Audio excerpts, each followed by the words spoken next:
বিশ্বনবীর জন্মদিন পালন করে একটা দল বিরিয়ানি খাওয়ার মাধ্যমে আছে না নাই?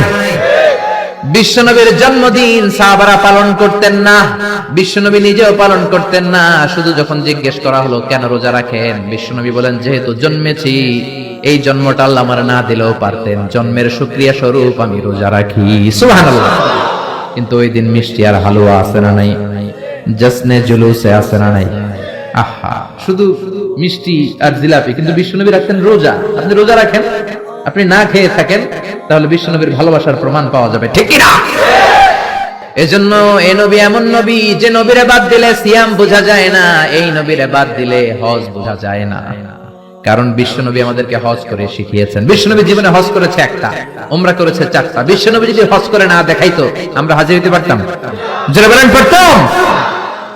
এজন্য এই নবীরে বাদ দিলে কিচ্ছু বোঝা যায় না, নবীরে বাদ দিলে কোরআন বোঝা যায় না।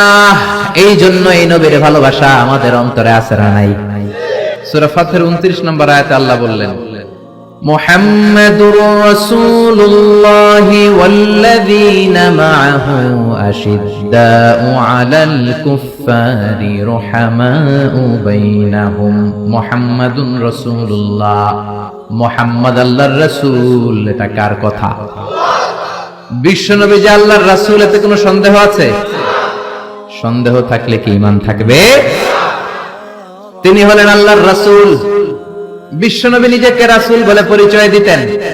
বিশ্বনবী বলতেন না আমি বাতিলের আতঙ্ক, বিশ্বনবী বলতেন না আমি সারা বিশ্বে আলোড়ন সৃষ্টিকারী, বিশ্বনবী বলতেন আমি রাসূলুল্লাহ। আমি কি? সুন্দর লাগে না নামটা? রাসূলুল্লাহ। আবার বিশ্বনবী নিজেকে আব্দ বলে পরিচয় দিতেন, মানে গোলাম। বিশ্বনবী গোটা বিশ্বের সবচেয়ে অ্যামেজিং পার্সোনালিটি, বিশ্বনবীর চাইতে সেরা, বিশ্বনবীর চাইতে মহান মানুষ পৃথিবীতে দ্বিতীয়টা আছে নাকি? তারপরও বিশ্বনবী নিজেকে বলতেন ইন্নী আব্দুল্লাহ, আমি হলাম আল্লাহর গোলাম। গোলাম বলতে পছন্দ করতেন, নিজেকে ছোট করতে পছন্দ করতেন। এজন্য আমরা নামাজে বলি আশহাদু আল্লা ইলাহা ইল্লাল্লাহ ওয়া আশহাদু আন্না মুহাম্মাদান আবদুহু। তিনি আল্লাহর রাসূল, তিনি আল্লাহর গোলাম। বিশ্বনবী দোয়াতে বলতেন আল্লাহুম্মা ইন্নী আবদুক, ও আল্লাহ আমি আপনার গোলাম। নিজের বাতিলের আতঙ্ক বলতেন না, বলতেন গোলাম, আমি গোলাম। আল্লাহুম্মা ইন্নী আবদুক, ও আল্লাহ আমি আপনার গোলাম। ওয়াবনু আবদিক, গোলামের ঘরের গোলাম, মানে আমার বাবা আব্দুল্লাহ আপনার গোলাম। ওয়াবনু আমাতিক, বান্দির ঘরের গোলাম, মানে আমার মা আমেনাও আপনার বান্দি। আমি গোলাম, গোলামের ঘরের গোলাম, আমার 14 গোষ্ঠী আপনার গোলাম। আল্লাহু আকবার। বিশ্বনবী বলতেন আমি গোলাম, আমার বাবা গোলাম, আমার দাদা গোলাম, আমার দাদার দাদাও গোলাম, আমরা গোলাম গোষ্ঠী। কিন্তু আমরা নিজেদেরকে ছোট করতে চাই না, আমরা কই সব আমার, আমি বাতিলের আতঙ্ক, সব আমার বলি না। কিন্তু বিশ্বনবী বলতেন না আল্লাহ আমি আপনার গোলাম। আর বলতেন আল্লাহ আমারে আপনি ছোট বানান, আমার চোখে বড় বানান, মানুষের চোখে। সুবহানাল্লাহ। আল্লাহুম্মা জাআলনি শাকুরা ওয়া জাআলনি সাবুরা ওয়া জাআলনি ফি আইনি সাগীরা ওয়া ফি আয়ুনিন নাসি কাবীরা। ও আল্লাহ আপনি আমারে শুকরগুজার বানান, ধৈর্য ধারণকারী বানান, আমার চোখে আপনি আমারে ছোট বানান, মানুষের চোখে আপনি আমারে বড় বানান। সুবহানাল্লাহ। বাড়িতে যেয়ে বলেন সুবহানাল্লাহ। আওয়াজ করে বলতে কি কষ্ট হচ্ছে? পড়েন সুবহানাল্লাহ। নিজেকে ছোট করতেন। কেমন নবী তিনি, কেমন রাসূল, শুধু রাসূল নন, রাসূলদেরও রাসূল। আল্লাহু আকবার। মা কানা মুহাম্মাদুন আবা আহাদিম মির রিজালিকুম ওয়ালাকির রাসূলুল্লাহি ওয়া খাতামান নাবিয়্যিন। তিনি শুধু রাসূল নন, খাতামুন নাবিয়্যিন। নবী আসার যে চেইন, যে সিলসিলা, এটাকে আল্লাহ বিশ্বনবীর মাধ্যমে সিলগালা করে দিয়েছেন। আর কোন নবী নাই, জোরে কোন সুবহানাল্লাহ। তিনি শ্রেষ্ঠ নবী, নবীদেরও নবী। তিনি এমন নবী যিনি হ্যাঁ বললে শরীয়তের সবকিছু হালাল হয়ে যায়, তিনি না বললে সব হারাম হয়ে যায়।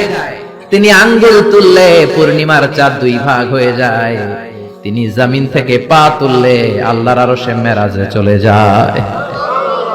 বিশ্বনবী যদি কয় হ্যাঁ করো করো, করতে পারবা, এটা হালাল। কারণ কোনটা হালাল কোনটা হারাম এটা আমাদেরকে বিশ্বনবী শিখিয়েছে, ঠিক কি না? বিশ্বনবী যদি বলে না না না এটা করা যাবে না, তাইলে হারাম। হ্যাঁ বললে হালাল, না বললে হারাম, ঠিক কি না? আঙ্গুল তুললে চাঁদ 2 ভাগ হয়, পা যদি জমিন থেকে উপরে উঠায় আল্লাহর আরশে মেরাজে নিয়ে যায় কে? এজন্য এই নবীরে ভালোবাসতে হবে জীবনের চাইতেও বেশি, এই নবীকে ভালোবাসতে হবে বিবির চাইতেও বেশি, এই নবীরে ভালোবাসতে হবে দলের চাইতেও বেশি, এই নবীরে ভালোবাসতে হবে নেত্রীর চাইতেও বেশি, ঠিক কিনা? নেতার চেয়েও বেশি, নেত্রীর চেয়েও বেশি, নিজের জানের চেয়েও যদি বিশ্ব নবীরে বেশি ভালোবাসা না যায় মুমিন হওয়া যাবে? এই নবীরে বাদ দিলে কোরআন বোঝা যায় না, যায়? কারণ কোরআন এই নবীর উপরে আল্লাহ নাজিল করছে, ঠিক কিনা? এই নবীকে বাদ দিলে হাদিস বোঝা যায় না, কারণ হাদিস তো এই নবীরই কথা। এই নবীরে বাদ দিলে সালাত বোঝা যায় না, কারণ সালাত আমরা শিখেছি নবীর কাছ থেকে। নবী বলেছেন সল্লু কামা রাআইতুমুনি উসাল্লি, আমি নবীরে যেমনি নামাজ পড়তে দেখো তোমরাও তেমনি নামাজ পড়ো। এই নবীকে বাদ দিলে সিয়াম বোঝা যায় না, কারণ সিয়াম এই নবীর কাছ থেকে শিখেছি। এজন্য নবীর বিরুদ্ধাচরণ যদি করে তার সাথে কোনো আপোষ চলবে? কয়েকটা জায়গা আমরা বলো দুর্বল, কোরআনরে গালি দিলে আমাদের সহ্য হয় না, নবীরে গালি দিলে সহ্য হয় না। নবীরে গালি দিলে আমাদের কলিজায় আগুন লাগে কি লাগে না? লাগে কি লাগে না? কার কার লাগে? দুই হাত উঁচু করে আল্লাহর দেখাও।